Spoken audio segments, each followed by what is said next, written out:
ওম নমো ভগবতে বাসুদেবায়।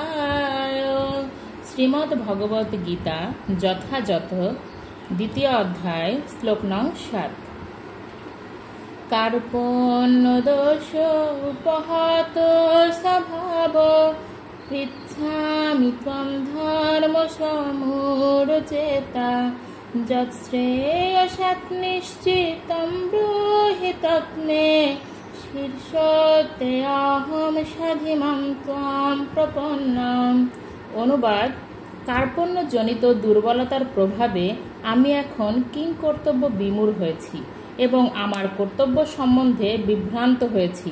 এই অবস্থায় আমি তোমাকে জিজ্ঞাসা করছি, এখন কি করা আমার পক্ষে শ্রেয়স্কর তা আমাকে বলো। এখন আমি তোমার শীর্ষ এবং সর্বতোভাবে তোমার শরণাগত। দয়া করে তুমি আমাকে নির্দেশ দাও। হরে কৃষ্ণ।